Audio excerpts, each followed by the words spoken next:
आप सभी लोगों को पता है मैं आप लोगों से बात कर रहा हूँ समाजीकरण के सिद्धांत पर। और कल मैंने समाजीकरण की परिभाषा, विशेषताएं, संस्कृति, समाज की परिभाषा और विशेषता, फिर अंतर कल मैंने आप लोगों को बता चुका था। और आज का जो टॉपिक है हम सब के लिए वेरी वेरी मोस्ट इम्पॉर्टेंट है, और वो टॉपिक है समाजीकरण का सिद्धांत। समाजीकरण का सिद्धांत कौन कौन से विद्वान दिए, किसी को पता है? बताइए, समाजीकरण का सिद्धांत किसी को पता है कौन कौन से विद्वान लोग आते हैं? बता सकते हैं आप लोग, आपको पता होगा। नाम बता सकते हैं? कूले है, मीड है, हाँ दुर्खिम है, हाँ, कूले है, मिड है, दुर्खिम है। अगस्त कामते भी है। अगस्त काम्टे का सिद्धांत नहीं आता है। फ्रायड फ्रायड अगस्त काम्टे नियम दिया, अवस्था दिया है, समाजीकरण सिद्धांत नहीं है ना। अगस्त काम्टे, ठीक है। सिगमंड फ्रायड है, ठीक है। ये नाम आप लोगों को ध्यान रखना होगा। चलिए मैं शुरुआत करता हूँ। इनसे कौन कौन से प्रश्न पूछे जाते हैं, कैसे कैसे, वो भी बताऊंगा आप लोगों से। और पहले देखिए कोई आ रहा है, शायद ज्वाइन हो रहा है। महेश दीक्षित जी हैं। शुरुआत करते हैं हम सभी लोग। और अच्छा, समाजीकरण के सिद्धांत देखो क्या है कि विभिन्न विद्वानों ने समाजीकरण का सिद्धांत जो है प्रतिपादन करके यह दर्शाने का प्रयास किया है कि व्यक्ति अपने समाज के मूल्यों और प्रतिमानों को कैसे आत्मसात करता है। ठीक है, मतलब आप यहाँ पर ये चीज़ें समझिए कि विभिन्न विद्वानों के द्वारा जो अपने सिद्धांत प्रतिपादित किए गए हैं, यह दर्शाने का प्रयास किया गया है कि व्यक्ति का समाजीकरण किस प्रकार से होता है। ठीक है, तो व्यक्ति अपने समाज के मूल्यों और प्रतिमानों को कैसे आत्मसात करता है, इसके बारे में यह समाजीकरण का सिद्धांत दिया गया है। और जैसे कि अभी आप देखेंगे, मनोवैज्ञानिक एवं समाजशास्त्रियों ने व्यक्ति के समाजीकरण में आत्मा का मतलब होगा सेल्फ के विकास की केंद्रीय तत्व माना है। ठीक है, हालांकि अब इतना डीप में नहीं आएगा प्रश्न, लेकिन आप ध्यान रखिएगा कि जो मनोवैज्ञानिक लोग थे और जो समाजशास्त्री लोग थे, ये लोग कहते थे कि व्यक्ति समाजीकरण में आत्म का विकास जो है वहां पे केंद्र तत्व माना है। केंद्र क्या माना है मनोवैज्ञानिक लोग ने और समाजशास्त्र लोग ने? तो आत्म का विकास को केंद्र माना है। तो आत्म कोई शारीरिक तथ्य ना होकर मानसिक तथ्य है, जिसका मतलब यह बनता है कि व्यक्ति का स्वयं के बारे में ज्ञान का होना। ठीक है, आत्मा का ज्ञान व्यक्ति के मानसिक अस्तित्व का बोध कराता है। बोध का मतलब समझ, तो आत्मा किस चीज का ज्ञान कराता है? मानसिक अस्तित्व को जो है बोध कराता है, उसका ज्ञान करवाता है। तो अगर मैं बात करूं, एक अभी आप लोगों में से बता भी रहे थे, कूले का एक समाजीकरण का सिद्धांत है, ये भी इंपॉर्टेंट है। जॉर्ज मिड, इसका नाम पूरा जॉर्ज मिड है। जॉर्ज मिड का भी समाजीकरण का सिद्धांत है, ये भी एक है। सिगमंड फ्रायड का भी सिद्धांत है, ये भी एक सिद्धांत है।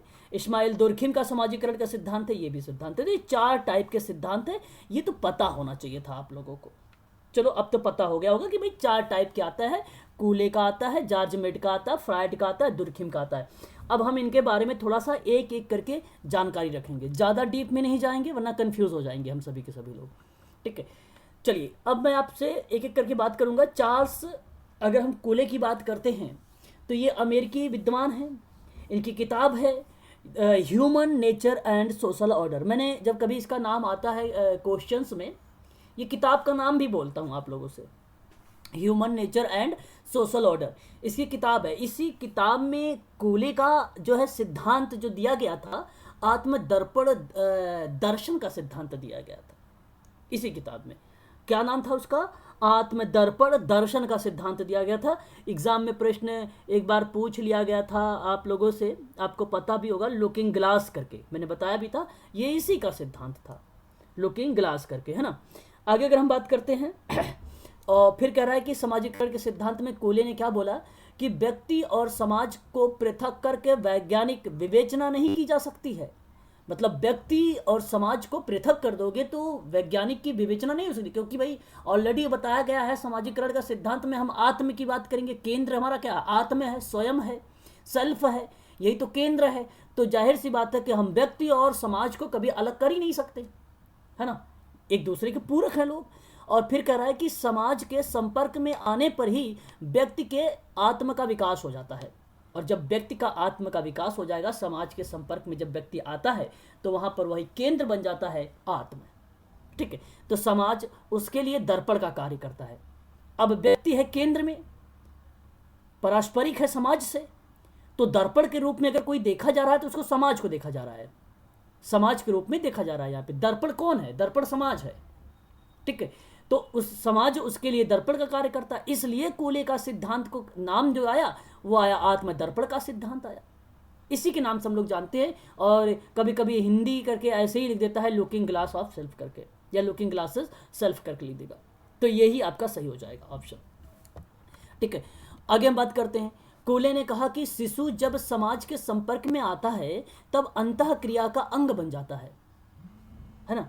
जब अगर हम बात कर रहे हैं कोई अच्छा शायद सतेंद्र जी शायद ज्वाइन नहीं हुए क्या अभी तक कॉल। समाजीकरण के सिद्धांत में कोले ने कहा एक बात कि कहा कि भाई जब समाज में शिशु के संपर्क में, जब शिशु समाज के संपर्क में आता है तब अंतः क्रिया का अंग बन जाता है।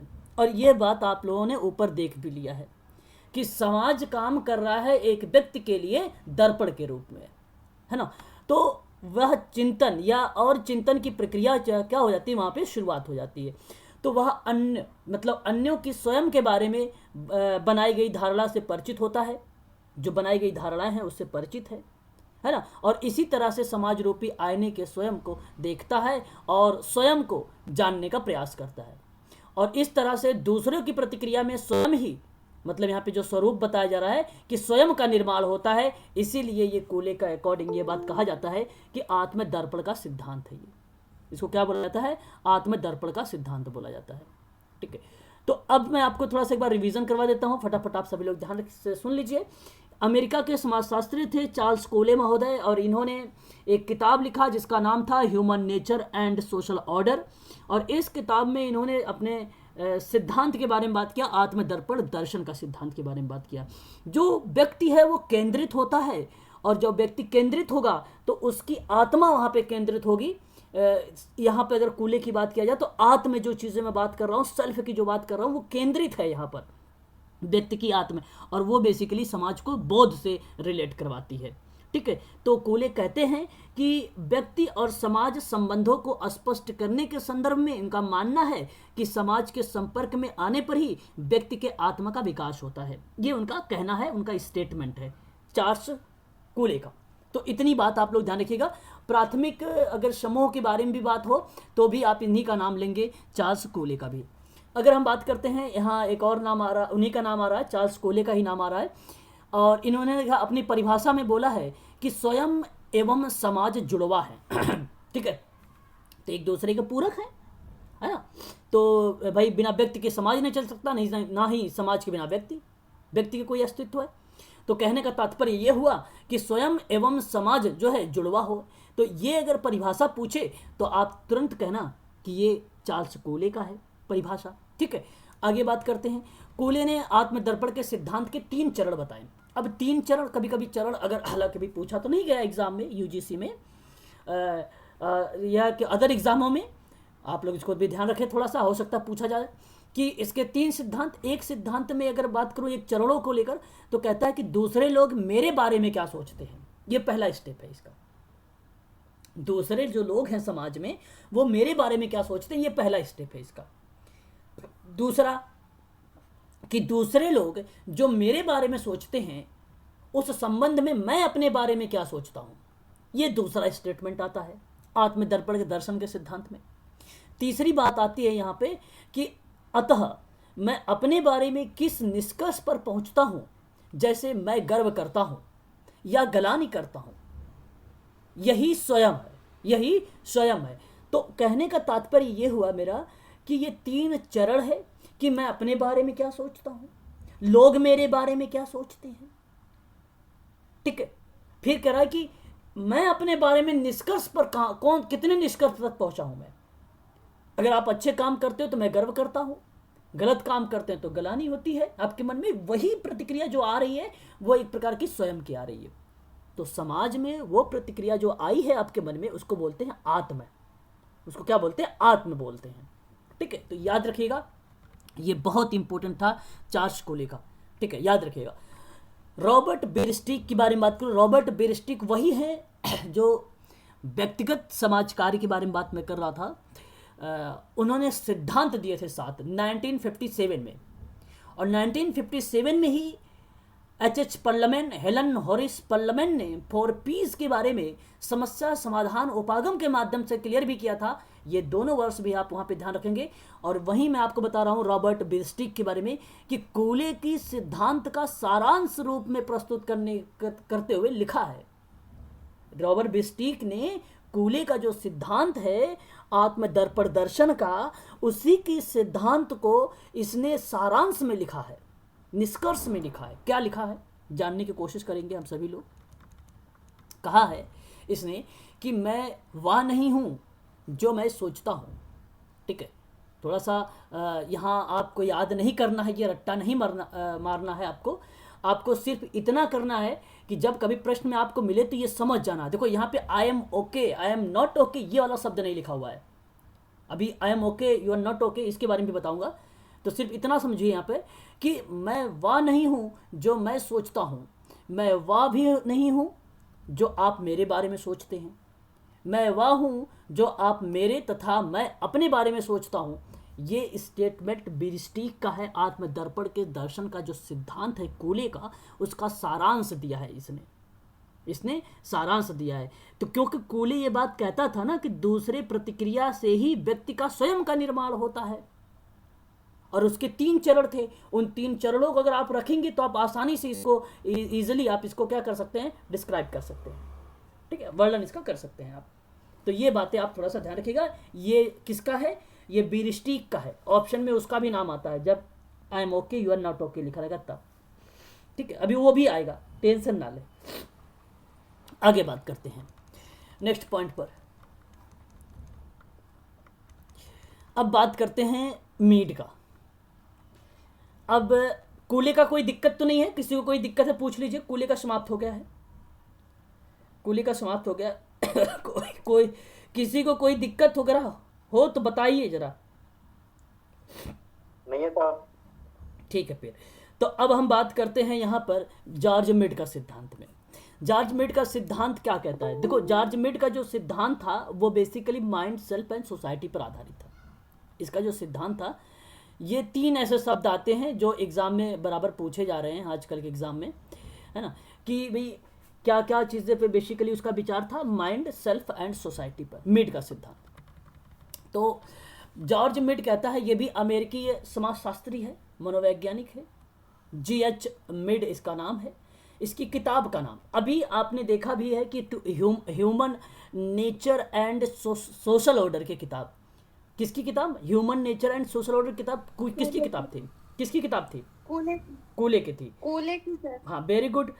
और अगर अब मैं बात आपसे कर रहा हूँ किसके बारे में, अब मैं बात कर रहा हूँ आप लोगों से जॉर्ज मीड के बारे में कि माइंड, सेल्फ एंड सोसाइटी ये किताब ही है, और इसी किताब पर ही इसने ये सिद्धांत दे दिया, अपना ही सिद्धांत दे दिया, यही किताब के नाम पर ही। अच्छा, इस सिद्धांत में क्या है?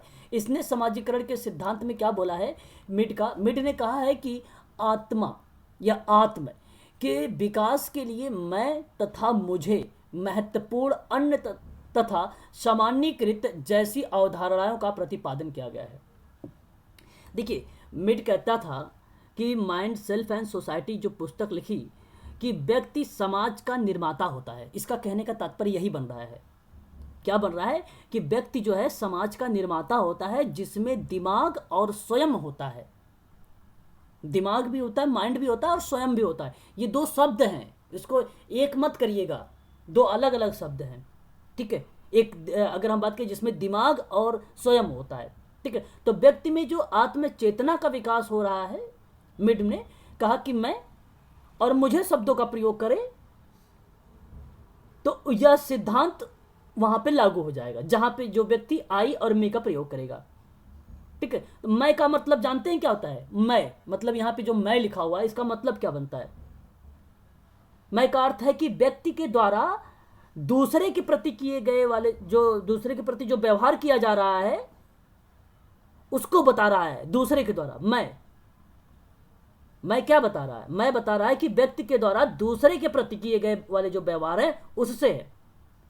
और मुझे किसको बता रहा है, मुझे का मतलब यहां पर अगर हम बात करें, ये कह रहा है आपसे मुझे कि व्यक्ति के द्वारा किए गए व्यवहार जो दूसरे की प्रतिक्रिया से है।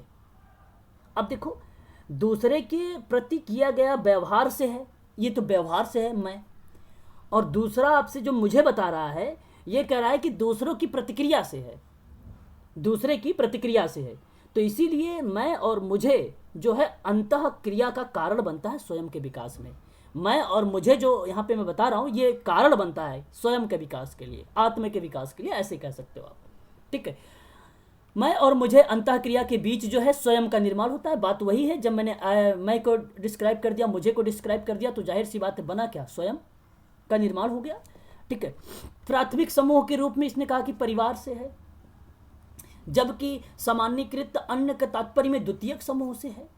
और ये आपको याद करने की ज़रूरत नहीं है, ये क्यों ऐसे सिर्फ आपको बता रहा है कि ये चीज़ें आती हैं, परंतु ये लर्निंग करने की ज़रूरत नहीं है आप लोगों को है। एक बालक जो है सामाजिकरण के दौरान 3 अवस्थाओं से गुजरता है। जैसे अभी मैं आपको बता रहा था कि भाई 3 अवस्थाओं से कूले के स्टेज में जा रहा था, तो ठीक उसी प्रकार से अगर हम बात करें जॉर्ज मिड के, इसमें भी 3 अवस्थाएं होती हैं। एक होते ही नकल की अवस्था, दूसरी होती है नाटक की अवस्था, तीसरी होती है खेल की अवस्था। 3 अवस्था इसके में बताया गया। बात क्लियर है? बताइए जरा एक बार भाई। जी सर। वहां कूले कह रहा था आप लोगों से, कूले क्या बोल रहा था, कूले कह रहा था कि दूसरे लोग मेरे बारे में क्या सोचते हैं, पहला सिद्धांत का चरण बताया। दूसरा बोल रहा था कि दूसरे लोग जो मेरे बारे में सोचते हैं उससे मेरा संबंध क्या है, वो मेरे बारे में क्या सोच रहे हैं, वो था। तीसरा ये था कि मैं अपने बारे में किस निष्कर्ष पर पहुंचूं, ये था तीसरा चरण। ठीक उसी प्रकार से इसमें भी आपका अगर हम बात करें जॉर्ज कूले के बारे में भी, तो इसमें भी अपना ये बताता है मिड भी कि 3 अवस्था होती है, नकल करना होता है, नाटक की अवस्था होती है और खेल की अवस्था होती है। ये 3 अवस्थाओं के बारे में बात करता है। ठीक है, क्लियर हो रहा? आगे बढ़ते हैं, 1 मिनट। अब देखिए आगे आपसे आता है मैं, मुझे और स्वयं। मिड ने कूले की तरह ही समाजशास्त्र और मनोविज्ञान के दृष्टिकोण से इसका समन्वय किया। कूले के आत्मदर्पण का सिद्धांत पर अपना विचार आधारित करते हुए मिड ने मैं और मुझे की अवधारणा प्रतिपादन किया। तो कभी कभी एग्जाम में आपसे यही मिल जाता है आई और मी करके, तो भी कूले का नाम आएगा। और एग्जाम में माइंड, सेल्फ एंड सोसाइटी आएगा तो फिर तो सारी यार, अगर आई और मी का नाम आता है तो कूले उसका जॉर्ज मिड का ही नाम आएगा इसकी अवधारणा को लेकर। और अगर आपसे अगर प्रश्न पूछे माइंड, सेल्फ एंड सोसाइटी को लेकर, तो इसमें कोई दो राय नहीं है, जॉर्ज मिड को ही लगा के आना, इसमें कोई दो राय नहीं है। फिर मिड ने समाजीकरण के सिद्धांत में मैं, मुझे और स्वयं की अवधारणा का विशेष महत्व दिया। मुझे का तात्पर्य है समाज से। मैं अभी आप लोगों से बता भी रहा था ना कि मुझे का मतलब क्या था भाई, जो मैंने कहा मुझे का जो अर्थ बनता है वो व्यक्ति के द्वारा किए गया व्यवहार जो है दूसरे की प्रतिक्रिया के बारे में बता रहा था, जिसमें व्यक्ति क्या हो रहा था, अंतरीकृत हो रहा था, है ना। और फिर कह रहा है आपसे कि समाज का उत्तर जो है प्रति उत्तर है, समाज का प्रति उत्तर है। तो यहां पर जो है समाज से बताया गया है, किसको, मी को बताया गया है। बाकी आई आप समझ सकते हैं, मैं तो अपने व्यवहार से बताया जा रहा है वहां पे, है ना।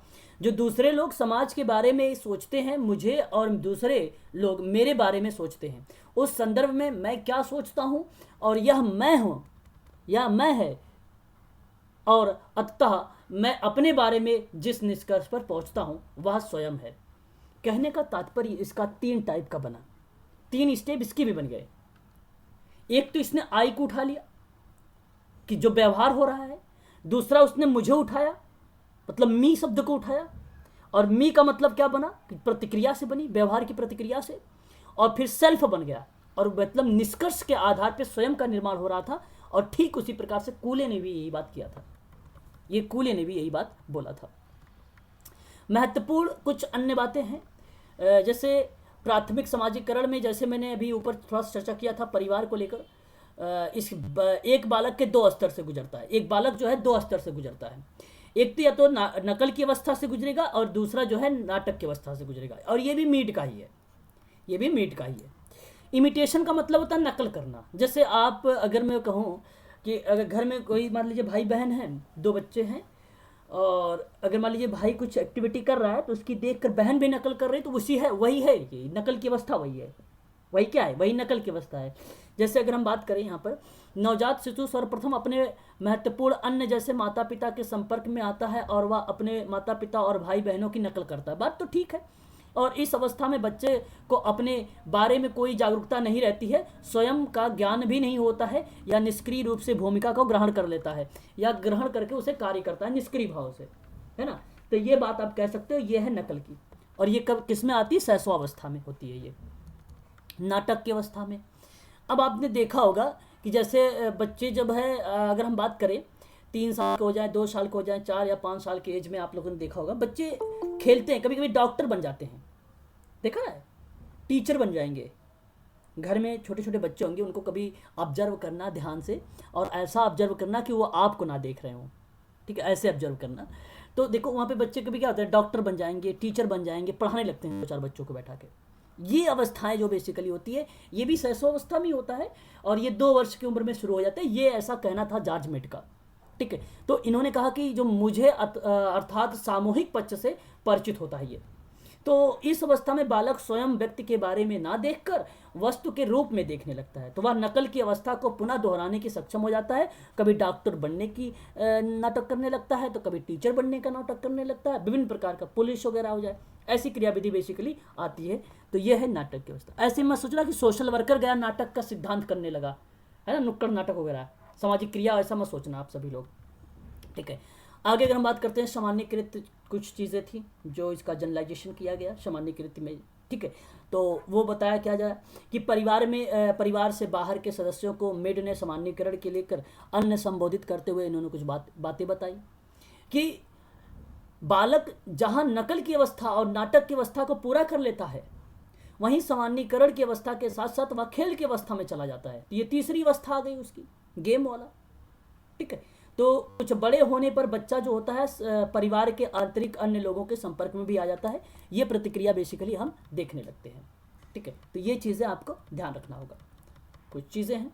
आगे बढ़ते हैं। अब यहाँ पे ज़्यादा मुझे कुछ इंपॉर्टेंट नहीं लग रहा है, बाकी जो था मैंने आपको यहाँ पे समझा दिया, ठीक है, कि भाई क्या क्या बातें थी।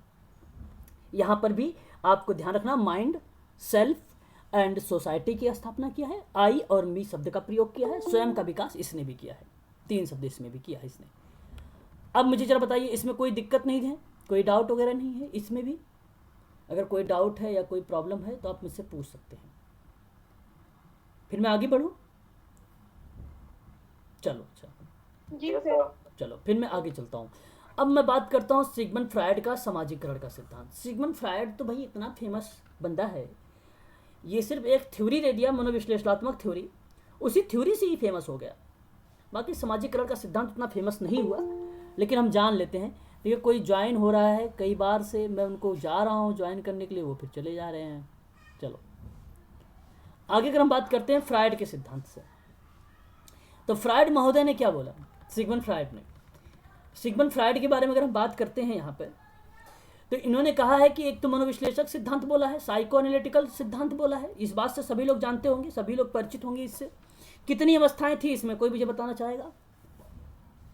इसमें कितनी अवस्था इसने डिवाइड किया था मनोविश्लेषक सिद्धांत में? सर 4। और कोई? 5। 5 हाँ 5 अवस्था थी। थी। हाँ 5 अवस्था थी, किसी ने 4 बोला है, 4 नहीं 5 होगी, ठीक है। तो यहाँ मनोविश्लेषक सिद्धांत में सिगमंड फ्रायड ने सामाजिकरण के सिद्धांत को मूलतः विशेषता के रूप में बताया। जहाँ कूले और मीड ने समाज पर और स्वयं के बीच में संबंध स्थापित करके बता रहे थे, वहीं सिगमंड फ्रायड अब आ रहे हैं और वो बताने वाले हैं समाज और स्वयं के बीच में मौलिक विरोध के बारे में। अभी तक आपने कूले और मिड में देख रहे थे कॉमन चीजें, सिमिलरिटी देख रहे थे कि भाई जहां पर आई और मी मिलता है वो स्वयं का निर्माण होगा, ठीक है। वहां एक व्यक्ति और समाज में जब जैसे ही वो इन्वॉल्व होता है, कुछ चीज सीखता है, तो वहां पे आत्म विकास होता है, ये कूले कहता था। लेकिन अब फ्रायड कहेगा भाई कि समाज होगा और स्वयं के बीच में कुछ मौलिक विरोध का परिणाम होता है। और इसको स्वीकार करने के लिए इसने अपनी थ्योरी को जोड़ा, और वो थ्योरी यानी ये वह तत्व था, उसका व्यक्तित्व का तत्व था, वो था ईद, ईगो, सुपर ईगो। इसके समाजीकरण का आधार मानता है इसको। बात समझ में आई? Id, ego, super ego. जरा एक बार मुझे बताइए आप सभी लोग, ईद, ईगो, सुपर ईगो क्या है? एक सिंपल लैंग्वेज में, जैसे कि अच्छे से सभी लोग समझ जाएं। बताइए किसी को अगर पता है तो। पता है तो बताइए।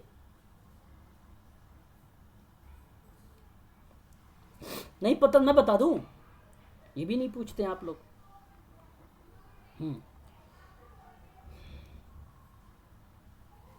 चलो मैं बताता हूँ। आप बता दीजिए। हाँ, ईद, ईद आप ईद आप म्यूट हो जाइए। ईद जो होता है वो जन्मजात, ठीक है। अगर हम आपसे बात करें तो ये बेसिकली निगेटिव वाले कार्यों को ज़्यादा क्या करता है, बल देता है। ईद निगेटिव कार्यविधि को या क्रियाविधि को बल देता है, ये ईद है ना। अब इसको कंट्रोल कौन करेगा?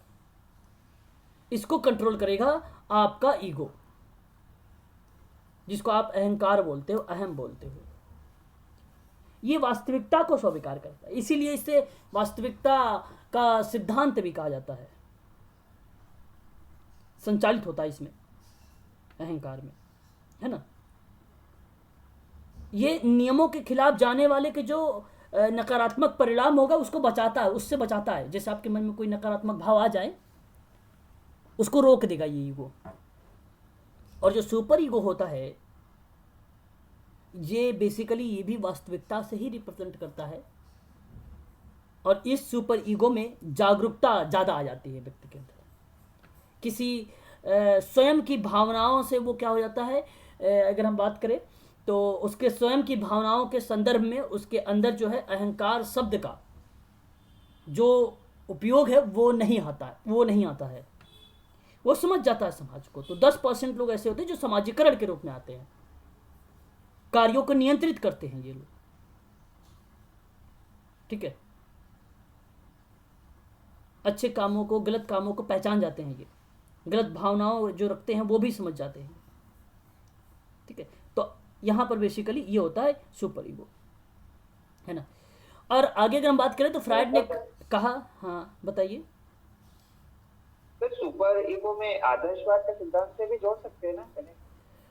सुपर ईगो में आदर्शवाद सिद्धांत जोड़ सकते हैं, बिल्कुल जोड़ेंगे। हाँ वो होता ही है, आदर्शवादी हो जाते हैं वो लोग, है ना। सुपर ईगो संस्कार, मान्यताएं, सामाजिक मान्यताएं, आदर्श, मानवीय, सामाजिक, राष्ट्रीय हित सब कुछ सोचते हैं ना। त्याग, बलिदान के लिए तत्पर हो जाते हैं। तो आदर्श, ये सब कौन कर सकता है? आदर्श वाले व्यक्ति ना जोड़ सकते हैं, ठीक है भाई। आगे बात, फ्रायड के अनुसार अगर ईद व्यक्तित्व का आधार है जो समस्त अनुवांशिक संसाधनों में निहित होता है, विशेषकर सहज प्रवृत्ति को ईद के व्यक्तित्व का मौलिक तत्व होता है, जिसमें 2 तत्व होते हैं, एक अहम, एक परा अहम। अहम का मतलब ईगो, परा अहम का मतलब सुपर ईगो का निर्माण होता है। तो मस्तिष्क की अचेतन भाग है और जैविकी प्रक्रिया से घनिष्ठ रूप से जुड़ा होता है। अब ये प्रश्न आपसे सिर्फ इतना पूछेगा कि इसमें कौन सा जो है मैच कर रहा है आपसे, सिगमंड फ्रायड का। तो एक तो ये इस तरीके से बनेगा ईद, ईगो, सुपर ईगो से, और आपसे पूछेगा कि अचेतन भाग जो है किससे जुड़ा हुआ है, मस्तिष्क के किस भाग से, मस्तिष्क के अचेतन जो है मस्तिष्क के जो व्यक्तित्व का तत्व है किससे जुड़ा हुआ है, तो ईद से जुड़ा हुआ है, ठीक है। और फ्रायड की जो किताब थी बियॉन्ड द प्लेजर प्रिंसिपल, ये किताब थी, ये आप ध्यान रखिएगा। इसी किताब में इसी ने 2 सहज मूल प्रवृत्तियों के बारे में भी जिक्र किया था, ठीक है। एक का नाम आप सभी लोग जानते हो, यौन सहज प्रवृत्ति, जिसको हम लोग इरोस भी बोलते हैं, है ना, इरोस बोलते हैं हम लोग। इरोस बेसिकली पूछा जाता है। फ्रायड कहता है इसमें कि जीने की प्रेरणा भी इसी को कहते हैं जीने की प्रेरणा भी कहते हैं। उन प्रेरणाओं से है जो जीवन का सुख, पुनरुत्थान या पुनरुत्पादन से संबंधित हो। अब पूछ ले आपसे कि जीवन सुख और पुनरुत्पादन से संबंधित है तो सिग्मंड फ्राइड की कौन सी मूल प्रवृत्ति आएगी? तो आक्रामक तो होगा नहीं, ये थेनाटोस तो होगा नहीं, तो हुआ कौन? इरोस। हाँ, यूरोस हो गया फिर ऐसे में, तो है ना। ये सहज जो प्रेरणाएं हैं जीने के लिए, प्रजाति की निरंतरता बनाए रखने के लिए आवश्यक होती हैं। सहज प्रेरणाओं में भूख प्यास सम्मिलित होते हैं, ठीक है। तो ये चीज़ें आपका इन्वॉल्व होता है इसमें। और जिसे अगर मैं काम प्रवृत्ति वगैरह के बारे में बात करूं तो वो रिप्रेजेंट करता है आपका लिबिडो को, ठीक है। तो सहज प्रेरणाओं, भूख प्यास वगैरह जो सम्मिलित है, जो लाइफ इंस्टिक्ट के द्वारा की गई ऊर्जा का उत्पन्न होता है, उसे हम बोलते हैं लिबिडो। तो यहाँ पे आप सब सिंपल शब्दों में काम प्रवृत्ति याद रखें, ये इजी रहेगा आप सबके लिए। लिबिडो इसी को कहते हैं। मृत सहज प्रवृत्ति, ये क्या है? इसको क्या बोलते हैं? थेनाटोस। फ्राइड कहता है कि मनुष्य अपने आक्रामकता के कारण डेथ इंस्टिक्ट की तरफ बढ़ने लगता है, और यह सहज प्रवृत्ति व्यक्ति के आंतरिक रूप से विनाश की ओर ले जाता है, और जिसका परिणाम स्वयं का नुकसान पहुंचाना या आत्महत्या जैसी विचार को लाना बार बार। ये आपकी मूल प्रवृत्ति जो होती है मृत सहज प्रवृत्ति, इसी को बोलते हैं थेनाटोस, इसी को बोलते हैं थेनाटोस, ठीक है। ये हो गया आपका, ठीक है। अब हम बात करते हैं दुर्खिम के सामाजिकरण का सिद्धांत।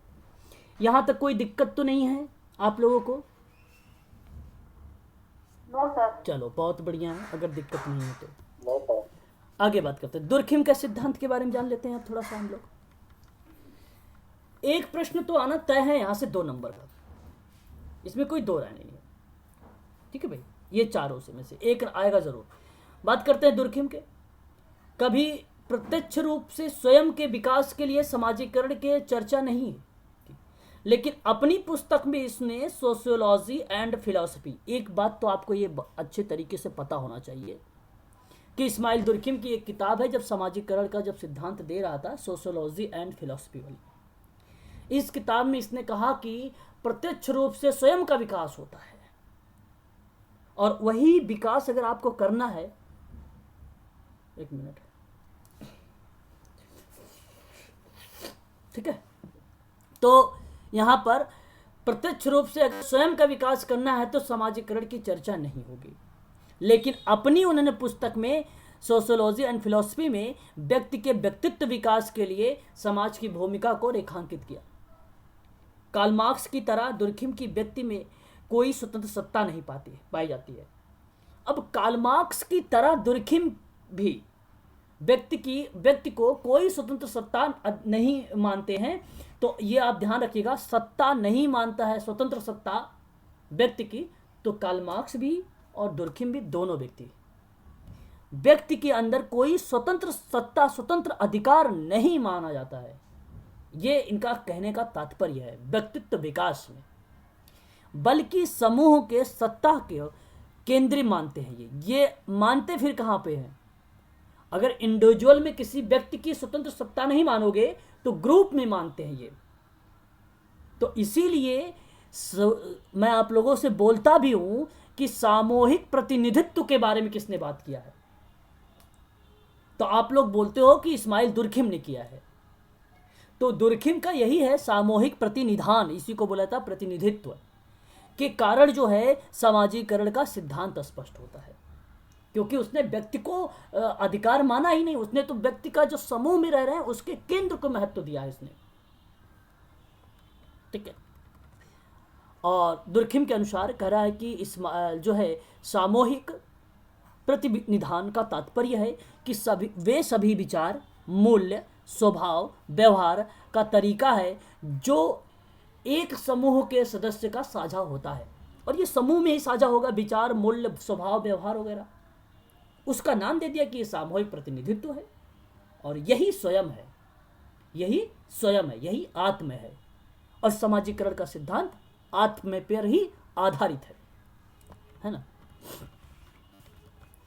आगे बात कहता है यहाँ पे कि यदि जब समूह के व्यवहार को ग्रहण कर लेता है तो सामाजिकृत हो जाता है। सामूहिकता अर्थात सामूहिक प्रतिनिधान, उसी को प्रतिनिधित्व बोलते हैं, व्यक्ति की सोच और चेतना पूर्णता निर्धारित करता है। सामूहिक प्रतिनिधान व्यक्ति पर सामाजिक तथ्य के रूप में कार्य करता है। तो सामूहिक प्रतिनिधान के द्वारा व्यक्त की जाने वाली सामूहिक चेतना के सामने व्यक्तित्व चेतना गौड़ हो जाती है, यानी दूसरे लेवल पर, यानी सेकेंडरी लेवल पर। कहने का मतलब यह है कि व्यक्ति जब किसी समूह में व्यवहार को ग्रहण करेगा, एक्वायर करेगा, अर्जित करेगा, तो सामाजिकृत हो रहा है वो, और ये काम कर रहा है समूह में, तो केंद्रित हो रहा है ये। वहीं उसके विचार, मूल्य, भाव, स्वभाव क्या हो रहे हैं? प्रतिनिधित्व हो रहे हैं। उसको सामूहिक प्रतिनिधान बोला। और सामूहिक प्रतिनिधान के द्वारा ही व्यक्ति में होने वाली सामूहिक चेतना के सामने व्यक्तिगत चेतना गौड़ मानी जाती है। तो कभी पूछा जाए कि सामूहिक चेतना किसने दिया, सामूहिक प्रतिनिधान किसने दिया, तो भी नाम आता है दुर्खिम का ही नाम आता है। ध्यान रखिएगा आप लोग। आगे बात करते हैं। इस तरह से समाजीकरण की प्रक्रिया में दुर्खिम ने व्यक्ति की भूमिका का नजरअंदाज किया। किसको नजरअंदाज किया? व्यक्ति की भूमिका को। फिर किसको प्राथमिकता दिया? अगर जब नजरअंदाज इसको कर दिया तो समूह को प्राथमिकता दिया, इसलिए तो बोलते हैं इसको सामूहिक प्रतिनिधान। और समाज को ही महत्व दिया उसने। तो जब सामूहिक प्रतिनिधान की बात करता है यानी समाज को महत्व दे दिया इसने। तो दुर्खिम को इसी अतिवादी विश्लेषण का कारण भी उसके विचारों पर समाजशास्त्रवाद ने इसको समूहवाद भी कह दिया।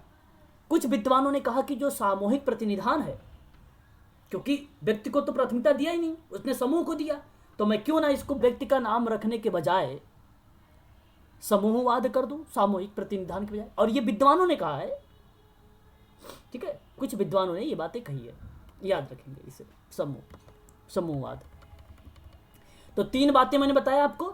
सामूहिक प्रतिनिधित्व दुर्खिम, सामूहिक चेतना दुर्खिम, समूहवाद दुर्खिम। ये 3 बातें याद रखना आप लोग। अब जब कभी नाम आएगा दुर्खिम को तो मैं बोलूंगा, याद करवाऊंगा आप लोगों को। आगे बात करता हूं। प्रतीकात्मकता का अंतःक्रियावाद समाज को अस्थायी स्वरूप के रूप में देखने के प्रतिक्रिया स्वरूप अस्तित्व में आया। अब देखिए यहां पर थोड़ा सा देखो, ये प्रतीकात्मक का अंतःक्रिया है। कोई मुझे बताना चाहेगा ये क्या है? बताइए तब, बताइए। समझ में आ रहा है कि बस सुनते जा रहे हो कथा? हाँ बताइए आप लोग को भाई। चलो फिर बढ़िया है, आ रहा है तो फिर ठीक है। अगर हम बात करते यहाँ पे दुर्खिम के बारे में, तो दुर्खिम ने एक बात देखो और क्या बोल रहा है समाजीकरण के सिद्धांत में। इसकी जो सॉरी, यहाँ पे दुर्खिम का नाम नहीं आएगा। यहाँ पे अगर हम बात करते हैं प्रतीकात्मक अंतःक्रियावाद के बारे में, ये जानते हैं क्या होता है? ये बेसिकली समाज का एक अस्थायी स्वरूप के रूप में देखने के लिए प्रतिक्रिया का स्वरूप जो है अस्तित्व में लाया गया। और प्रतीकात्मक अंतःक्रियावाद, अब ये आप दुर्खिम का नाम यहां से हटा दीजिए, सोचिएगा मत, खत्म हो गया दुर्खिम का टॉपिक। प्रतीकात्मक अंतःक्रियावाद के अनुसार समाज गतिशील है। समाज को निर्मित करने वाली सामाजिक क्रियाएं और भूमिकाएं बदलती रहती हैं। जो प्रतीकात्मक अंतःक्रिया है ना, वो ये बताने की कोशिश की जा रही है कि समाज गतिशील है, डायनेमिक है, और समाज को निर्मित करने वाली जो सामाजिक क्रियाएं हैं वो भूमिका बदलती रहती है अपनी है। जाहिर सी बात, जब परिवर्तन होगा, सामाजिक जब परिवर्तनशील है, समाज जब परिवर्तनशील है, तो जब समाज को निर्मित करेंगे तो उसमें क्रियाएं भी होंगी, बहुत सारी क्रियाएं होंगी। उन क्रियाओं की जब आप एक्टिविटी होगी तो उनकी जो रोल्स होंगे, जो स्टेटस होगा वो बदलता रहेगा उनका, ठीक है। तो ये है प्रतीकात्मक अंतःक्रियावाद। और इसीलिए समाज का अध्ययन संरचनावादी दृष्टिकोण से ना होकर प्रतिक्रिया या प्रक्रियावादी दृष्टिकोण से करना या यथार्थ के ज़्यादा नज़दीक है। तो जाहिर सी बात है ये फंक्शनल पर आधारित हो जाएगा, फिर यथार्थता पे ज़्यादा आधारित हो जाएगा ये फिर। तो इसीलिए प्रतीकात्मकता जो क्रियावाद है, ये कभी पूछ ले आपसे इसकी अर्थ वगैरह लेकर, तो वो आप लोग इसको ध्यान रखिएगा। आगे अगर हम बात करें कि प्रतीकात्मक अंतःक्रियावाद के अनुसार प्रतीकों के माध्यम से व्यक्ति एक दूसरे से अंतःक्रिया करता है और प्रतीकों के अभाव में मानवीय अंतःक्रिया का संभव ना होना। ठीक है। प्रतीक का सर्वश्रेष्ठ उदाहरण भाषा है। भाषा सामाजिक संपर्क और संचार का महत्वपूर्ण साधन है जिसके माध्यम से एक व्यक्ति दूसरे को प्रभावित करता है और एवं प्रभावित होता भी है। इसीलिए समाज दिन प्रतिदिन के लोगों के बीच में अंतःक्रिया का परिणाम माना जाता है। तो जाहिर सी बात है, ये एक प्रकार से मीनिंग थी समझने के लिए, है ना। इसको आप ध्यान रखिएगा। अब प्रतीकात्मक अंतःक्रिया का वाद का जो शब्द था सबसे पहले अगर किसी ने दिया है तो उसका नाम आता है हर्बर्ट ब्लूमर का नाम आता है। किसका नाम आता है? हर्बर्ट ब्लूमर का नाम आता है। अब हर्बर्ट ब्लूमर ने कहा कि भाई जब अंतःक्रिया होगी समाज में, वहां से व्यक्ति क्या होगा? परिवर्तनशील होगा, उसके व्यवहार बदलेंगे, परिवर्तित होंगे तो उसकी भूमिका भी बदलेगी, उसका स्टेटस भी बदलेगा। ठीक है। लेकिन इसकी औपचारिक शुरुआत जो थी जॉर्ज मिड ने किया था, और जॉर्ज मिड ने बताया था विलियम जेम्स और जॉन डीवी और C.H. कूले के विचारों को संभावित करके कि प्रतिक्रियात्मक अंतःक्रियावाद सैद्धांतिक स्वरूप को प्रदान करता है। जो प्रतीकात्मक क्रियावाद है ना, ये बेसिकली सैद्धांतिक सिद्धांत वगैरह का स्वरूप देता है। और ये बात कहने वाले हैं जब औपचारिक तरीके से जब इसको शुरुआत किया मिड ने और विलियम जेम्स ने, जॉन डीवी ने, C.H. कूले ने, ये 3-4 व्यक्ति थे। इनका नाम भी थोड़ा सा इस तरीके से ध्यान रखना कि प्रतीकात्मक क्रियावाद में सैद्धांतिक स्वरूप को लेकर। लेकिन माना किसको जाता है? हर्बर्ट ब्लूमर को माना जाता है। हर्बर्ट ब्लूमर को माना जाता है, याद रखिएगा। मीड की किताब थी माइंड, सेल्फ एंड सोसाइटी, मैं बता चुका हूं, है ना।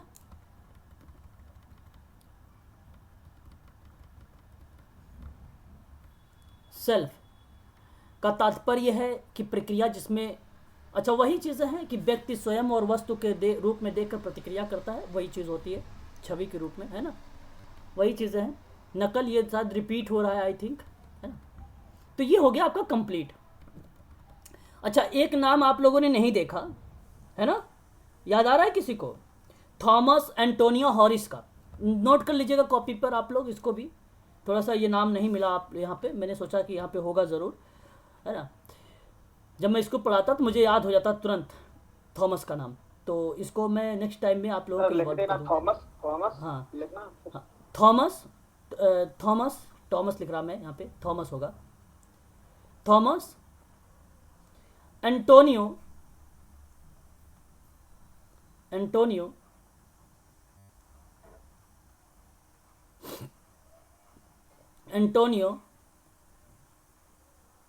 हॉर्लिस,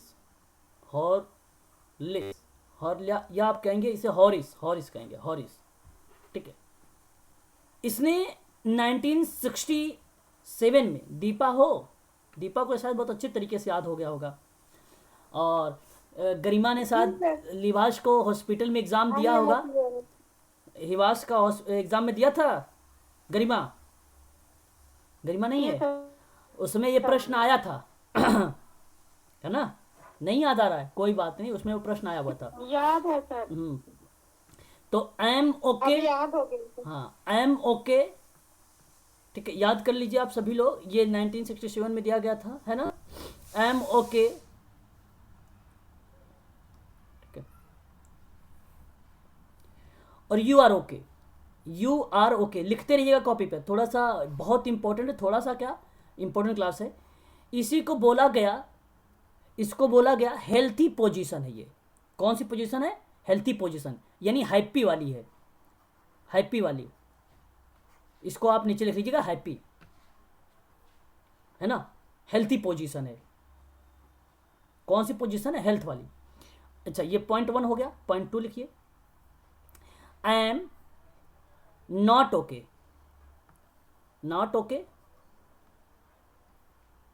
यू आर ओके, ये हेल्पलेस वाली है प्रक्रिया। ये कौन सी है? हेल्पलेस वाली है, हेल्पलेस वाली है। जैसे ये हेल्थ वाली थी पोजीशन, तो ये वन डाउन पोजीशन है, ये वन डाउन पोजीशन है। ये कौन सी पोजीशन है? ये one down position one, down down position है ये। नंबर थर्ड पॉइंट लिखिए, I am not okay, not okay, you are not okay, you are not okay, बहुत इंपॉर्टेंट है। ये होपलेस वाली है। कौन सी है ये? होपलेस वाली है प्रक्रिया। इसको होपलेस पोजीशन भी बोलेंगे। इसको क्या बोलेंगे? होपलेस पोजीशन भी बोलेंगे। ठीक है। हैप्पी यानी हेल्थी पोजीशन, हेल्पलेस यानी वन डाउन पोजीशन, उसके बाद होपलेस यानी होपलेस पोजीशन, ये हो जाएगा। और लास्ट चौथा नंबर, I am okay, you are not okay, you are not okay. आप लोग थोड़ा सा बना लीजिएगा, मैं यहाँ पे स्लाइड चल नहीं रहा है, ये मूव कर रहा है बार बार पीपीटी, है ना, इस पे। आई एम नॉट ओके, आप लोग लिख लीजिएगा अच्छे से, मैं बोल रहा हूँ क्लियर। लेकिन यहाँ पे अगर हम बात करें तो ये एंग्री वाली थी, क्रोध, एंग्री वाली पोजीशन। और पोजीशन ये देखो, अभी आपने पढ़ा वन डाउन, अब ये वन अप है, ये वन अप है। ये कौन सी position one? One up position. बस इतनी बात ध्यान रखिएगा, ये आपका हो गया क्लियर। ठीक है, ये है इंपॉर्टेंट चीज। ठीक है, इसका नाम आप जरूर देखिएगा, कॉपी पर लिखिएगा, इसे जरूर सीन कर लीजिएगा एक बार क्लास समाप्त होने के बाद, और ये से मूड से कि ये याद हो जाए। ये सभी हैं लाइफ के पोजीशन, लाइफ की अवस्थाओं के बारे में थॉमस एंटोनियो हॉरिस ने ऐसी बात बताया था। कभी आप अच्छे होते हो तो सामने वाला भी अच्छे मिल जाता है, कभी आप अच्छे नहीं होते हैं तो सामने वाला अच्छा मिल जाता है। तो आप एक तरफ डाउन हो गया, एक बंदा खुश है, आप डाउन है। कभी आप अच्छे नहीं होते हैं, जैसे आज मैं अच्छे नहीं हूँ, मेरा हेल्थ सही नहीं है, और अपोजिट वाले बंदे की भी हेल्थ सही नहीं है, वो भी ठीक नहीं है, I am not okay, you are not okay, तो होपलेस वाली बात हो जाएगी, दिक्कत वाली, होपलेस वाली बात है, होपलेस पोजीशन वाली बात है। अच्छा, मैं तो ठीक हूं और आप ठीक नहीं हैं, तो जब आप ठीक नहीं हैं और मैं ठीक हूं, तो भाई कभी मेरे ऊपर अटैक मत कर देना आप, एंग्री वाली पोजीशन हो जाएगी, क्रोध वाली। ठीक है, तो ये पोजीशन है लाइफ के, जो है लाइफ की पोजीशन है, इसे आप ध्यान रखिएगा। ये भी इंपॉर्टेंट हो सकता है, एग्जाम में पूछा जाए, इंपॉर्टेंट है, पूछा जा सकता है। चलिए आगे बढ़ते हैं। ये क्लियर हो गया आप लोगों का? सर जीवन के बारे में भी तो इम्पोर्टेंट है ना सर? हाँ बिल्कुल बिल्कुल बिल्कुल, ये तो लाइफ टाइम के समय में आप उतार सकते हैं, इसको अपनी लाइफ में उतार सकते हैं। चलिए आगे हम बात करते हैं, और अब हम बात करेंगे, यहाँ आपका ये टॉपिक हो गया समाप्त, सामाजिकरण का सिद्धांत। थोड़ा सा एजेंसी के बारे में बात करेंगे, फिर सामाजिक क्रिया के सहयोग, प्रतिस्पर्धा, संघर्ष, समावेश के बारे में बात करेंगे, है ना। एमपीपीएससी का ही यहाँ पर ये सिलेबस है। सामाजिक प्रक्रिया, सामाजिक प्रक्रिया आएगा, प्रक्रिया थोड़ी था, प्रक्रिया तो हो चुकी है ना। अच्छा, प्रक्रिया है, बाद में एजेंसी है, चलो अच्छा कोई बात नहीं, है ना, एजेंसी बाद में लिया है, एजेंसी है सर इस टॉपिक। हाँ इस टॉपिक में एजेंसी है, इस आगे पीडीएफ नहीं है ना इसके, नहीं इसके आगे नहीं है, यानी प्रक्रिया में मैंने फिर मेंशन किया होगा, लास्ट में प्रक्रिया में होगा एजेंसी। चलो आगे बात कर लेते हैं, पहले प्रक्रिया के बारे में, फिर एजेंसी के भी पीडीएफ बनाया है मैंने, ऐसी बात नहीं है। तो पहले हाँ बताइए, हाँ क्या कह रहे हैं आप? हेलो, आवाज़ नहीं आ रही आपकी, चलो कोई बात नहीं। आ रही सर। आ रही है। हाँ चलो, अब हम बात करेंगे सामाजिक प्रक्रिया के बारे में। आप सबको भली भांति तरीके से पता होगा, और आप सब अच्छे तरीके से जानते होंगे, रूबरू होंगे कि सामाजिक प्रक्रिया होता क्या है।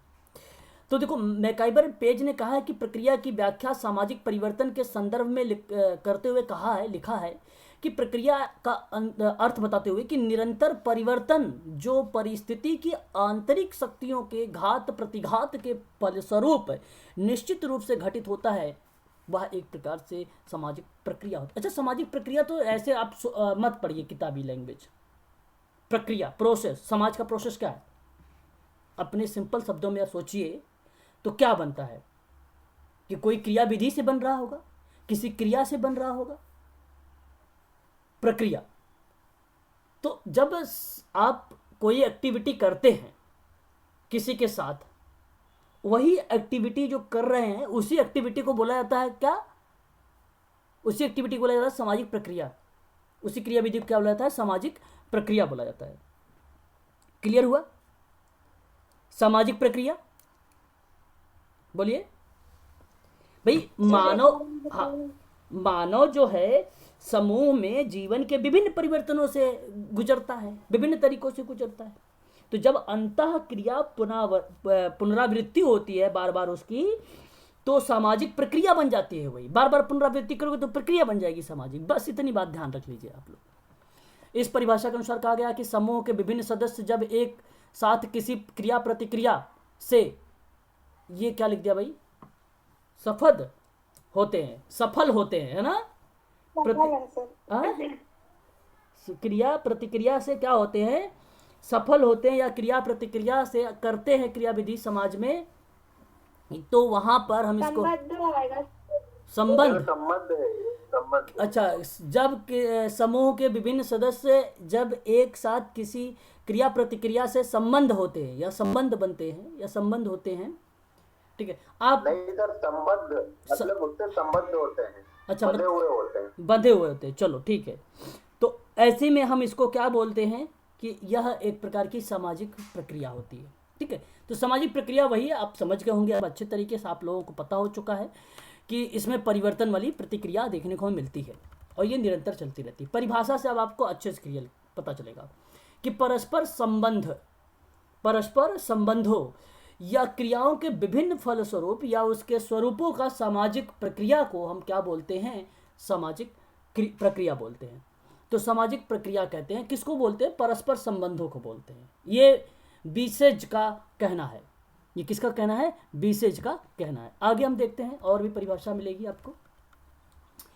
पार्क एवं बर्गेस के बारे में बात करें तो इन्होंने कहा कि सामाजिक प्रक्रिया से अर्थ है कि उन समस्त परिवर्तन से जो समूह के जीवन में परिवर्तन माने जाते हैं। तो सामाजिक प्रक्रिया का अर्थ क्या बना? उन समस्त परिवर्तन से बना जो समूह के जीवन में परिवर्तन को मानते हैं, उसको हम लोग बोलते हैं सामाजिक प्रक्रिया बोलते हैं, है ना? तो ये हो जाएगा सामाजिक प्रक्रिया। अब इसके अंतर्गत हालांकि कई चीज़ आप लोगों ने देखा भी होगा सिलेबस में, प्रतिस्पर्धा, सामंजस्य, समन्वय, ये सारी चीज़ें आपको थोड़ा सा देखना होगा। सामंजस्य क्या होता है मैं थोड़ा सा बताऊंगा, ज़्यादा इसमें कुछ है नहीं, बहुत सरल शब्द हैं ये सारे के सारे, है ना। जैसे अगर मैं बात करूँ सामंजस्य के बारे में, तो एक मनोवैज्ञानिक प्रक्रिया है जो यह एक ऐसी प्रक्रिया है जिसके द्वारा व्यक्ति और समूह अपने भौतिक और सामाजिक पर्यावरण के साथ तादात्म्य स्थापित कर लेता है, उसको हम बोलते हैं सामंजस्य। अपने की तो एक कोऑर्डिनेशन नहीं बन रहा है लोगों के बीच में, सामंजस्य नहीं बन रहा है, तो सामंजस्य बनाना मतलब जो परिस्थितियां हैं आपके सामने, जो वातावरण में जो भी स्थिति आ रही है आपके सामने, उसमें समायोजन लाना ही सामंजस्य कहलाता है। अब मैं आपको अगर कुछ पढ़ा रहा हूँ, आपको समझ नहीं आ रहा, तो सामंजस्य नहीं बन रहा है तालमेल। कोई काम आप कर रहे हैं और वो काम सही तरीके से आपने सक्षम तरीके से नहीं कर पा रहे हैं आप लोग, कोई रुकावट आ रही है, तो सामंजस्य नहीं बन पा रहा है, समायोजित नहीं हो पा रहा है। यही बात कह रहा है कि अपने परिवेश या परिस्थिति के साथ समायोजन कर लेना सामंजस्य कहलाता है। ये आप ध्यान रखिएगा, ठीक है। ये सामंजस्य हो गया। आगे अगर हम बात करते हैं, सामंजस्य की भी परिभाषा है। देखिए यहाँ पे कॉलमैन ने कहा कि सामंजस्य व्यक्ति को अपनी आवश्यकताओं की पूर्ति और कठिनाइयों के जो है निराकरण के प्रयास का परिणाम मानता है। तो ये हो जाएगा आपका क्या? सामंजस्य। और भी परिभाषा है स्किनर महोदय की, बीएफ स्किनर के बारे में बात करें अगर हम, तो सामंजस्य से हमारा मतलब बनता है उन बातों से जहाँ पे सामूहिक क्रियाकलाप में स्वस्थ और उत्साहमय ढंग से भाग लेना और समय पर नेतृत्व का भार उठाने की सीमा तक उत्तरदायित्व का वाहन करना और सबसे बढ़कर समायोजन में अपने को किसी भी प्रकार का धोखा देने से बचने की कोशिश करना। ये क्रियाविधि बेसिकली कोऑर्डिनेशन या समन्वय या सामंजस्य की क्रियाविधि बताती है, ठीक है। तो ये हो जाएगा आपका सामंजस्य। संघर्ष क्या होता है? संघर्ष जानते हैं आप लोग? संघर्ष क्या है? द्वंद्व, भाई संघर्ष किसी व्यक्ति या समूह के द्वारा बल का प्रयोग हो, हिंसा, है ना, प्रतिकार सॉरी हिंसा, प्रतिकार, विरोधापूर्ण किया जाने वाला व प्रयत्न जो दो या दो से अधिक व्यक्तियों या समूहों में कार्यों में बाधा डालता है, वो संघर्ष कहलाता है ना। संघर्ष क्या करते भाई व्यक्ति, बलपूर्वक कर सकते हो, हिंसा का प्रतिकार, है ना, विरोध पूर्वक हो सकता है।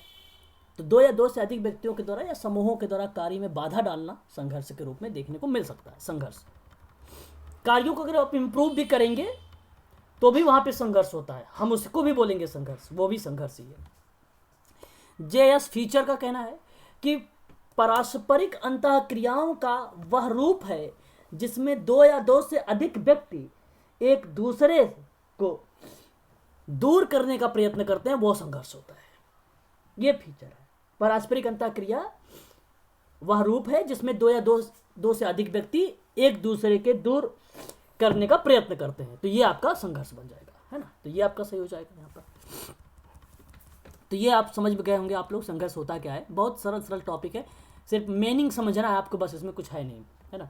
देखो यहाँ पे ग्रीन महोदय क्या बोलते हैं कि दूसरों की इच्छा के विरोध, प्रतिकार, बलपूर्वक रोकने के विचारपूर्वक प्रयत्नों को ही संघर्ष कहते हैं। तो बलपूर्वक ध्यान रखिएगा, थोड़ा सा कार्यों को रोकने को ध्यान रखिएगा, तो आपको आसानी समझ में आएगा संघर्ष होता क्या है।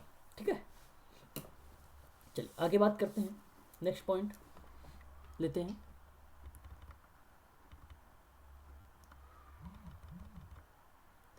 संघर्ष के प्रकार मैकाइवर एंड पेज ने और किंग्सले डेविस ने, दोनों लोगों ने दो टाइप के बताए हैं। पहले हम मैकाइवर पेज के बारे में देखते हैं। एक होता है प्रत्यक्ष संघर्ष। प्रत्यक्ष क्या होता है? प्रत्यक्ष का मतलब होता है कि जब दो या दो से अधिक व्यक्ति समूह एक दूसरे के विरुद्ध आमने सामने होकर संघर्ष कर रहे हों, तो वह प्रत्यक्ष होता है। वाद विवाद, मारपीट, वैचारिक मतभेद आदि जब प्रकट होता है तो वह प्रत्यक्ष संघर्ष हो रहा है। अब कोई बोलता तो है नहीं कि प्रत्यक्ष संघर्ष हो रहा है, मारपीट हो रही है, लड़ाई हो रही है ना, ऐसे बोला जाता है। यही होता है ना, यही बोलते हो ना जी सर। कि प्रत्यक्ष संघर्ष बोलते हो तो अब अगर होगा तो बोलना प्रत्यक्ष संघर्ष हो रहा है यहाँ पे, तो अगर होगा तो। अब अप्रत्यक्ष संघर्ष क्या होता है? अप्रत्यक्ष संघर्ष जो है, संघर्ष का वह रूप है जिसमें व्यक्ति और समूह दूसरे व्यक्ति और समूह के स्वार्थ और हितों में बाधा पहुंचाकर स्वयं के हितों की पूर्ति का करने का प्रयास कर रहा है। एक आध लोग नहीं होते हैं, जब आप नहीं जाओगे जिस दिन ऑफिस में, उस दिन आपकी खूब कंप्लेन होगी मैडम से, तो यह अप्रत्यक्ष संघर्ष हो रहा है। हड़ताल भी इसमें आ जाएगा क्या? हड़ताल वगैरह अप्रत्यक्ष, जो होती है वो अप्रत्यक्ष भी आ जाएगी क्या? अप्रत्यक्ष हड़ताल तो आएगा जब अगर आप सोशल एक्शन करेंगे, तो वहां पर सोशल एक्शन के पॉइंट ऑफ व्यू से देखेंगे आवाज तो, नहीं आ रही सर। सोशल एक्शन के पॉइंट ऑफ व्यू से देखोगे तो वहां पे अप्रत्यक्ष हो जाएगा, वो अप्रत्यक्ष हो जाएगा हड़ताल। ठीक है, तो यहाँ पर एक दूसरे व्यक्ति और समूह के स्वार्थ और हितों में बाधा पहुंचाकर स्वयं का हितों को पूर्ति करने की बात हो रही है। तो केवल एक शब्द यहाँ पे ध्यान रखिए, स्वयं के हितों। लेकिन हड़ताल जो होता है सबके लिए होता है ना। यहाँ ऑफिस बहुत अच्छा एग्जाम्पल था। चलिए आगे बात करते हैं किंग्सले डेविस के। किंग्सले डेविस जो है, संघर्ष के दो प्रकार होते हैं। एक आंशिक होता है। आंशिक का मतलब कि जिसमें व्यक्ति और समूह के बीच में लक्ष्य तो निर्धारित होगा, लेकिन लक्ष्य को प्राप्त करने के साधनों को लेकर विवाद बड़ा फैला होगा, है ना, तो उसको आंशिक बोलते हैं संघर्ष।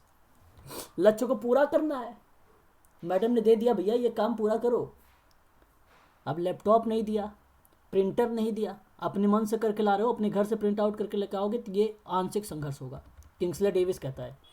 एक होता है पूर्ण संघर्ष, है ना, कि पूर्ण संघर्ष वह होता है जिसमें ना तो किसी प्रकार का समझौता होता है, ना ही किसी प्रकार के अन्य तरीके के संघर्ष को टालने का प्रयास होता है, बल्कि वह यह संघर्ष होता है जिसमें शारीरिक शक्ति के माध्यम से प्रत्यक्ष रूप से अपने लक्ष्यों को प्राप्त करने का प्रयास किया जाता है ना। तो शारीरिक अगर हम बात करें शक्ति के माध्यम से किया जा रहा है, तो ये पूर्ण संघर्ष हो जाता है। तो सब आंशिक और पूर्ण संघर्ष किंग्सले डेविस का है।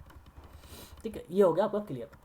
संघर्ष के कुछ टाइप भी हैं, अभी आपको नीचे मिल भी जाएगा, जैसे व्यक्तिगत संघर्ष है, वर्ग संघर्ष है, ठीक है, प्रजातीय संघर्ष है, सामाजिक संघर्ष है, राजनीतिक संघर्ष है, और आपका अंतर्राष्ट्रीय संघर्ष है, ये टाइप है उसके, है ना। अभी इसके बारे में भी आपको नीचे दिया गया है। सहयोग के अर्थ बताइए जरा। सहयोग का मतलब क्या था? कोऑपरेशन। लैटिन भाषा के दो शब्दों से मिलकर बना है, को प्लस जो है ऑपराई। इनका मतलब क्या बना कि काम करना, मिलकर काम करना। अर्थ बनता है यहाँ पर अगर हम बात करें तो सामान्य उद्देश्य की प्राप्ति करने के लिए मिलजुल कर काम करना एक प्रकार से क्या कहलाता है? सहयोग।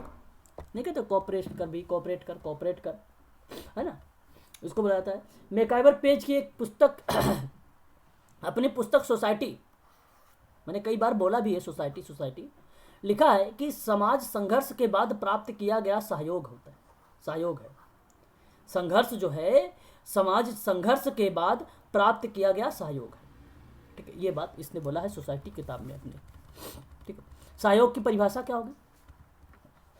कहा कि सहयोग जो है सामाजिक प्रक्रिया व रूप है जिसमें दो या दो से अधिक व्यक्ति या समूह एक लक्ष्य को प्राप्त करने के साथ मिलकर वो कार्य करते हैं, इसको सहयोग बोलते हैं, ठीक है। बाकी वही चीज़ है, बहुत सरल शब्द है। क्या किसी को कोई डाउट आ रहा है, कोई समझ नहीं आ रहा था, आप पूछिए जरा। सहयोग में क्या समझाऊं? आप बताएंगे तो मैं ही समझाऊं। सहयोग मतलब हेल्प करना, मदद करना, कोऑपरेट करना, बस वही तो सहयोग है। अब जो सहयोग कर रहे हो आप समूह में, चाहे व्यक्ति में, चाहे समुदाय में, वही चीज़ें हैं। विशेषताएं जरा देख लीजिए। सहयोग की प्रक्रिया दो या दो से अधिक व्यक्तियों के बीच में पाई जाती है। सहयोग जो होता है सामाजिक अंतःक्रिया के फलस्वरूप पाया जाता है या अंतःस्वरूप पाया जाता है। सहयोग के स्वाभाविक प्रक्रिया होती है। सहयोग सभी स्थानों पर देखने को मिलता है। सहयोग दो या दो से अधिक व्यक्तियों के किसी समान उद्देश्य की प्राप्ति करने के लिए कार्य होता है। संबंधित पक्षों की जागरूकता सहयोग के सफल और असफल को बनाती है। प्रयत्नों की सफलता और सहयोग के नियंत्रण, बहुत ही सिंपल सी विशेषताएं हैं, ये भी आपको पता होना चाहिए और पता भी होगा। प्रतिस्पर्धा क्या है? अब बताओ, प्रतिस्पर्धा नहीं जानते हो आप लोग? प्रतियोगिता वगैरह नहीं जानते हो भाई? प्रतियोगिता एक ऐसी प्रक्रिया है जिसमें सीमित साधन होता है। वस्तु अथवा पद को पाने के लिए दो या दो से अधिक व्यक्ति के साथ क्या होता है? प्रतिस्पर्धा ही होता है। एक एग्जाम्पल है। अब आप कहोगे कि भैया मैं बनूंगा इसके बाद कोऑर्डिनेटर, और आपके अपोजिट में कोई और भी है, एक व्यक्ति सोच रहा वो भी बने, वो पुराना है आपसे, वो भी बनना चाह रहा है कोऑर्डिनेटर, तो हो गई ना प्रतिस्पर्धा? बताइए, हुई कि नहीं?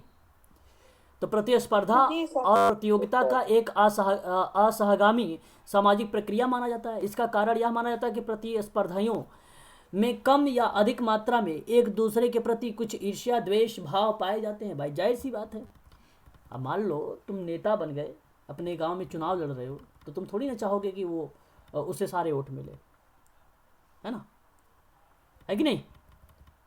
बात समझ आई? आगे बात करते हैं प्रतिस्पर्धा के कुछ परिभाषा के बारे में। परिभाषा क्या हो सकती है? बताना चाहेगा कोई मुझे? क्या हो सकती है इसकी परिभाषा?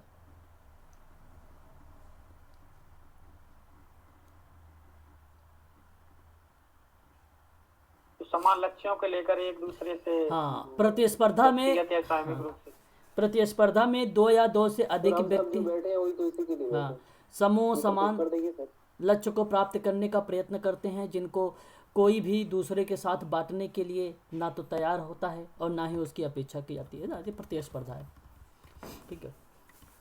ये आप देख लेना, इसको एक बार अच्छे से सीन कर लेना, नहीं आएगा समझ में पूछ लेना आप, इसकी विशेषता वगैरह वही है, ठीक है।